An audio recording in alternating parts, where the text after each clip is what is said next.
अगर आप भी नर्सिंग स्टूडेंट हैं या फिर आपने नर्सिंग कॉलेज में एडमिशन ले लिया है तो आप ये 5 गलती बिल्कुल मत करना, वरना आपका इस कोर्स को करने का कोई फायदा नहीं होगा। ये जितना अच्छा आपका कोर्स है उतना ही आपके लिए हानिकारक हो जाएगा अगर आपने ये 5 गलती करी। कोर्स भी कर रहे हो, पैसे भी दे रहे हो, लेकिन आप ये गलती करते जा रहे हो तो कोई फायदा नहीं है आपके पढ़ने का। आप अपनी पढ़ाई यहीं पर छोड़ दो, आप मत करो पढ़ाई अगर आप ये 5 चीजें नहीं करते हो तो। ठीक है, तो आपको कैसे कैसे अपने इस कोर्स को कंप्लीट करना है, क्या चीजें ऐसी हैं जो अवॉइड करनी है, इस वीडियो में आपको प्रॉपर समझाऊंगी। तो प्लीज इस वीडियो में बने रहना। वीडियो को लाइक अभी से करते चलें, चैनल को सब्सक्राइब करते चलें, क्योंकि जितनी भी इंफॉर्मेटिव वीडियोस रहती हैं बीएससी नर्सिंग से रिलेटेड आपको इस चैनल पर मिल जाएंगे।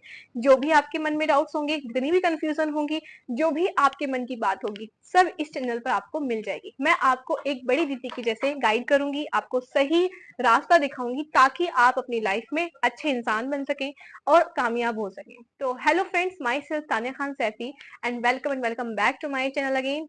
आपका बहुत बहुत तहे दिल से मैं स्वागत करती हूँ अपने चैनल पर नर्सिंग विद तानिया में। वीडियो को स्टार्ट करते हैं। सबसे पहले हम बात करते हैं कि आपको किस तरह से पढ़ना है इस पूरे कोर्स में ताकि आप अच्छे से कामयाब हो पाए, अपनी लाइफ में सक्सेस हो पाए। तो ये जो बीएससी नर्सिंग का जितना भी सिलेबस होता है, बहुत सारा सिलेबस होता है, बहुत सारे सब्जेक्ट होते हैं, बहुत ही ज्यादा डिफिकल्ट भी होते हैं, थ्योरिकल होते हैं, प्रैक्टिकल होते हैं, बहुत कुछ आपको इस बीएससी नर्सिंग में पढ़ना पड़ता है। बहुत सारे सब्जेक्ट हैं, अगर गिनती करने अभी तक मैंने भी नहीं काउंट किए, लेकिन मुझे पता है एक सेमेस्टर 6 मंथ का होता है और एक सेमेस्टर में आपको 4-4 5-5 सब्जेक्ट पढ़ने पड़ते हैं। थ्योरिकल भी, प्रैक्टिकल भी, बहुत सारी चीजें हैं जो कवर अप आपको करनी पड़ती हैं। तो इसमें आपको कैसे पढ़ना है, देखिए आप सबसे पहले ये अपने मन में डिसाइड कर लें कि आपको जो पढ़ना है अपने लिए पढ़ना है, आपको मार्क्स के लिए नहीं पढ़ना है। मार्क्स आपको कामयाब नहीं करते हैं। मार्क्स वो चीज होती है जो आपको पीछे खींचती है। अगर आप मार्क्स के लिए पढ़ते हैं तो आप जिंदगी में कुछ नहीं कर सकते। मान लीजिए आपका टेस्ट है, मैम ने बोल दिया आपको ये टेस्ट, ये क्वेश्चन आपको करने हैं। अगर आप मार्क्स के पीछे भागेंगे तो वो चीज आप चीटिंग करके किसी से पूछ के अपने जो टेस्ट पेपर होता है उसमें लिख देंगे, वो आप दे देंगे, आपकी आदत हो जाएगी खराब, आपके मार्क्स आ जाएंगे ज्यादा, आपकी क्लास में रेपुटेशन बन जाएगी अच्छी। उससे क्या होगा, आपके मन में ये चीज फिट हो जाएगी कि हाँ अगर मेरे इस बार 8 नंबर आए हैं तो नेक्स्ट टाइम में इतने ही आने चाहिए। आप नहीं पढ़ पाते हो किसी भी वजह से तो आप नेक्स्ट टाइम फिर चीटिंग करेंगे, आप वो टॉपिक ही नहीं पढ़ पाएंगे। ठीक है, आपके या फिर एग्जाम है, कुछ भी है, आपको चीटिंग नहीं करनी है, आपको बुक लेकर बैठना है, मार्क्स के पीछे नहीं भागना। अगर आप इंग्लिश जानते हैं, आप पढ़ें, वो टॉपिक क्लियर करें। नर्सिंग में ऐसा कुछ नहीं होता है कि जो आपको टॉपिक दे दिया गया है आपको एज इट इज बुक जैसा लिखना है, ऐसा कुछ नहीं होता है। आप अपने मन से बहुत ही क्लियर अपनी राइटिंग में बहुत ही एकदम साफ सुथरे आप लिख सकते हैं, इजी लैंग्वेज में लिख सकते हैं। इसमें सिर्फ आपको टॉपिक पढ़ने की जरूरत होती है। आप सारे टॉपिक अपने मन से जो लेक्चर होते हैं वहां से क्लियर करें, जितना आप लिख सकते हैं अपनी खुद की काबिलियत पर आप लिखिए। चीटिंग बिल्कुल ना करें, उससे कोई फायदा नहीं है। अगर आप बगैर चीटिंग करे 0 भी लाते हैं तो भी आप खुश होने चाहिए। ठीक है, ऐसा नहीं कि आपने चीटिंग करके 10 में से 10 मार्क्स आ गए, वो आपकी खुशी नहीं है, वो आपकी मेहनत नहीं है, वो आपका करियर बर्बाद कर देगी वो चीज।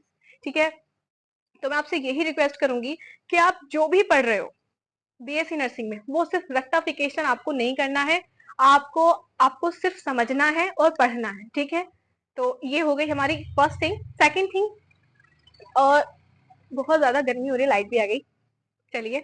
तो सेकंड थिंग आपकी ये है कि आपके जो एग्जाम होते हैं सेमेस्टर के लास्ट में, बहुत सारे बच्चे यहाँ गलती कर देते हैं कि वो लास्ट मोमेंट पर जाकर पढ़ाई करते हैं। लास्ट मोमेंट पे जाकर सोचते हैं कि हाँ मैं अब सिलेबस कंप्लीट कर लूं। सिलेबस तो कंप्लीट होने से ही रहा, आप कोई भी टॉपिक क्लियर नहीं कर सकते हैं। आपको डे बाय डे आपको थोड़ा थोड़ा थोड़ा थोड़ा करके पढ़ना पड़ेगा। आपका बहुत सारा सिलेबस होता है, आप रोज एक टॉपिक क्लियर करो, हर एक सब्जेक्ट से आपका टॉपिक आप रटोगे तो आपको लास्ट मोमेंट पे पढ़ने की जरूरत पड़ेगी, लास्ट मोमेंट पे फिर आपको रटना पड़ेगा। लेकिन अगर आप डेली थोड़ा थोड़ा पढ़ते हो, आपको वो चीजें माइंड में आपके फिट होंगी, आप उस चीज को गेन कर लोगे कि हाँ ये चीज ऐसे, ये चीज ऐसे, आपको उस चीज की नॉलेज हो जाएगी। ठीक है, वो चीज आप नहीं भूलोगे। अगर आप दिल से किसी चीज में आपको लगन है ना, तो आप नहीं भूल सकते। तो आपको लास्ट मोमेंट पे नहीं पढ़ना है, आपको पहले से ही थोड़ा थोड़ा थोड़ा थोड़ा पढ़ना है ताकि आपको लास्ट टाइम पे जाके प्रेशर ना पड़े। तो आपको रेक्टिफिकेशन नहीं करना है और अपना लास्ट मोमेंट पे जाकर पढ़ाई नहीं करनी है, आपको रोज पढ़ना है, ठीक है। तो ये 2 चीजें आपको बिल्कुल मेंटेन करके रखनी है, बिल्कुल गलती ना करें। अगर आप पैसे भी दे रहे हैं, घर से बाहर रह रहे हैं, तो प्लीज ये सब चीजें अवॉइड करो, ठीक है। तो आप पढ़ाई भी करो और अपना रेक्टिफिकेशन छोड़ दो, अपना नॉलेज गेन करो, ठीक है। नंबर आपको हमेशा पीछे खींचते हैं, मार्क्स कुछ नहीं होता है, वेस्ट ऑफ टाइम है, अपना मेंटली डिस्टर्ब आप हो गए। ये चीज मैंने भी की थी, मैं भी मार्क्स के पीछे भागी थी, हाँ, बट चीटिंग नहीं की थी मैंने। बट हाँ, मैं मार्क्स के लिए पढ़ती थी कि हाँ मुझे इतने नंबर लाने, इतने नंबर लाने, बट उससे कुछ नहीं होता। आपके अंदर नॉलेज होनी चाहिए, ठीक है। थर्ड थिंग, आप 2 चीज हम क्लियर कर चुके हैं। तीसरी चीज, और अगर आपकी क्लिनिकल ड्यूटी लगती है तो आपको उससे डरना नहीं है, ठीक है। क्लिनिकल बहुत ही मोस्ट इंपोर्टेंट थिंग होती है आपकी बीएससी नर्सिंग में। तो जब आप क्लिनिक में जाते हैं तो वहां पर आपको डरना नहीं है किसी भी काम से। कोई भी काम हो, जो भी आपके सिलेबस में है, जो भी आपको वहां पर करना है, जो भी आपको डॉक्टर एडवाइस करते हैं, आपका सीनियर स्टाफ एडवाइस करता है, आपको वो करना ही करना है। आपको इंजेक्शन लगाने से, किसी की केयर करने से, इन कामों से नहीं डरना है। अगर आप डरे, आपने हल्का सा भी आपने ये सोचा कि मैं इस काम को क्यों करूं, तो आप लाइफ में कुछ नहीं कर सकते। आपको लाइफ में इस मुकाम तक पहुंचने के लिए, आपको आगे तक पहुंचने के लिए थोड़ा सा नीचे आपको गिरना पड़ेगा, ठीक है। कोई भी इंसान जब आगे बढ़ता है ना, कोई भी इंसान को अगर कामयाब होना पड़ता है तो उसे खुद को जमीन में मिलाना पड़ता है, खुद को मिट्टी में मिलाना पड़ता है। वो खुद को खत्म करेगा, खुद की जितनी भी आपकी डिजायर होती है, अपना एटीट्यूड, अपना ईगो, अपनी पर्सनैलिटी, सबको आप एक साइड रखो। अपने काम पर फोकस करो कि हाँ ये काम मुझे करना है तो करना ही है, ठीक है। ऐसा नहीं कि यार ये तो हमें सिलेबस में नहीं पढ़ाया गया, ये तो चीज नहीं है, मैं ये काम क्यों करूं, नहीं, बट आपको सब कुछ करना पड़ेगा, ठीक है। तभी आप इस मुकाम तक पहुंच सकते हैं।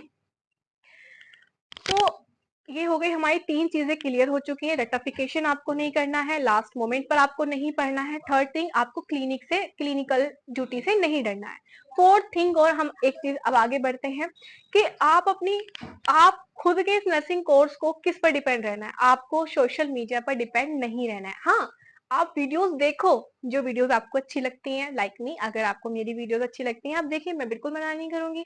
जाहिर मैं वीडियो बना रही हूँ तो मैं यही चाहूंगी कि हाँ आप लोग मुझे देखें, लेकिन पूरा का पूरा जो भरोसा है वो आप किसी पर मत करना। आप खुद पे भरोसा करें, अपने सीनियर जो रियल एक्सपीरियंस होता है जिनको, ठीक है, ऑफिशियल एक्सपीरियंस जिसे होता है, आप उनसे कम्युनिकेट करें। अपने टीचर की बात सुने, अपने सीनियर्स की बात सुने। हाँ, मैं भी आपकी सीनियर हूँ एक तरीके से, तो जो मैं आपको समझा रही हूँ वो सही ही समझाऊंगी, क्योंकि वो चीजें मैंने फेस की हैं। मैं बिल्कुल नहीं चाहूंगी कि मैं कोई ऐसी गलत बात बोलूं जिससे आपकी लाइफ में कोई प्रॉब्लम हो। तो अपने सीनियर की, अपने टीचर की सुने, और सारा का सारा टोटली आप सोशल मीडिया पर डिपेंड ना रहे, खुद से पढ़े। 5वीं चीज है, बिल्कुल लास्ट है, वो है आपको इंग्लिश से नहीं डरना है। पूरा आपका बीएससी नर्सिंग कोर्स इंग्लिश पर डिपेंड होता है, टोटल इंग्लिश होती है, इससे आपको नहीं डरना है। सारी टर्म, सारे सब्जेक्ट, सारी टॉपिक, सब कुछ इंग्लिश में होता है। इंग्लिश कोई बड़ी चीज नहीं होती है, आपको इससे डरना नहीं है। इसको अपने अंदर आपको एब्जॉर्ब कर लेना है कि हाँ इंग्लिश बहुत अच्छी चीज है। मैं नहीं डरती इंग्लिश से, मुझे इतनी खास इंग्लिश आती भी नहीं है, बट फिर भी मैंने उसको अपने दिमाग पर हावी नहीं होने दिया। मैं पढ़ती हूँ, बोलने की कोशिश करती हूँ। अब ज्यादा से ज्यादा कोशिश करें इंग्लिश में लिखने का, इंग्लिश में बोलने का, अपने फ्रेंड से कम्युनिकेट करने का, जितना हो सकता है। टॉपिक को अगर आप एनालाइज करते हैं, आप डिस्कस करते हैं, तो ज्यादा से ज्यादा इंग्लिश के वर्ड अपनी कम्युनिकेशन में ऐड करने का सोचे, ठीक है। आगे बढ़ाएं अपनी कम्युनिकेशन को, क्योंकि इंग्लिश एक ऐसी चीज है जो आपके इस नर्सिंग कोर्स को बहुत ज्यादा आसान बना देती है।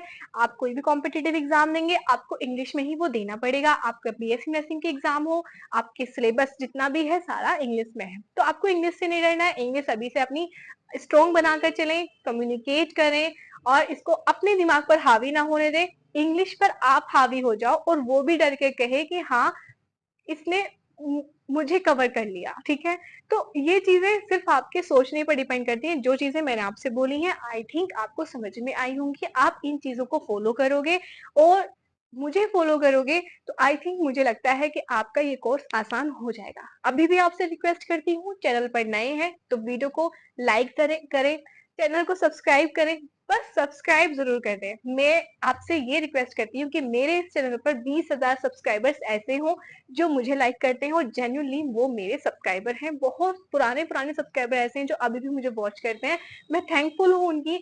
और इस वीडियो को मैं यहीं दी एंड करती हूँ। अगर वीडियो पसंद आया हो एक प्यारा सा कमेंट जरूर करते जाना। मैं आपसे उम्मीद करती हूँ कि आप बहुत अच्छा कमेंट करेंगे और मेरी वीडियो को लाइक करेंगे, शेयर करेंगे उन सभी को जो बीएससी नर्सिंग कर रहे हैं या करने वाले हैं। Thank you so much. मिलते हैं मेरी नेक्स्ट वीडियो में, तब तक के लिए बाय बाय।